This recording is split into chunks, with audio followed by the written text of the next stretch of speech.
Welcome to the Crypto Engine channel. I want to say right off the bat, thank you guys for staying around. And if you guys are enjoying these videos, appreciate it if you hit the like and subscribe. It does help support the channel. And hit the bell notification so you get notified every time I post a video. I'll be live at 9 p.m. Central Time on YouTube and TikTok. What do I see going on for Ethereum? So I'm going to start on the daily time frame and work my way down. The 2-day time frame, I will just tell you right off the bat, is not overbought yet on the stochastics RSI. Daily didn't get overbought either. I mean, it was, then it came down, but never got oversold to begin with. So the trends are found until the end. Let's just say that right off the bat. The trend is clearly to the downside on basically every time frame for Ethereum, including Bitcoin, unless you're looking at maybe the 1 second chart. I mean, it looks horrible. And at the end of the day, I see this as some kind of descending triangle that would likely continue falling to the downside. So we'll see what happens. But I don't like what I see. The last time you got overbought was right here. The last time you were oversold was right there, just a few days later.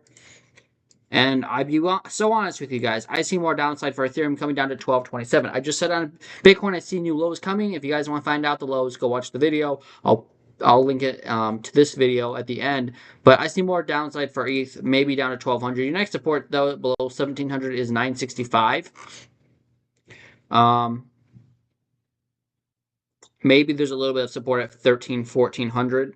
So I see more downside for Bitcoin. It just doesn't look great. Just being transparent, or for Ethereum, it looks really bad. Jumping down to the 4-hour time frame, nothing new to say. You have a red dot. Money flow looks horrible right now. I don't always look at money flow, but I think it's a great thing to look at. Stock RSI might be getting close to being oversold, but money flow is nowhere near being oversold, and you have a red dot, which is just more downside. So when you use those two together, I think they can be pretty useful. But I definitely don't use that to trade. But I think maybe I should start. I mean, seriously. Especially on the higher time frames, maybe not the 15-minute. But this looks horrible. This looks like that. I mean, and at the end of the day, what do you think this is? I think that's a head and shoulders pattern that will continue to dump. So I see Ethereum dumping further down, and I'll leave it at that. Your next support to the downside is 1728. I think it's very likely you take this wick low out. Minimum 1750 is probably incoming for Ethereum. This is not financial advice, but if you enter a short here with just ish, take profit at 1743, it's very unlikely that you would lose that trade. Anytime you have these crazy wicks, you are likely to fill them, especially in a bear market. So we'll see what happens, but it looks bad to me. So I'm going to call it short term 1720. 1750 is really I'll say 1750 is the target.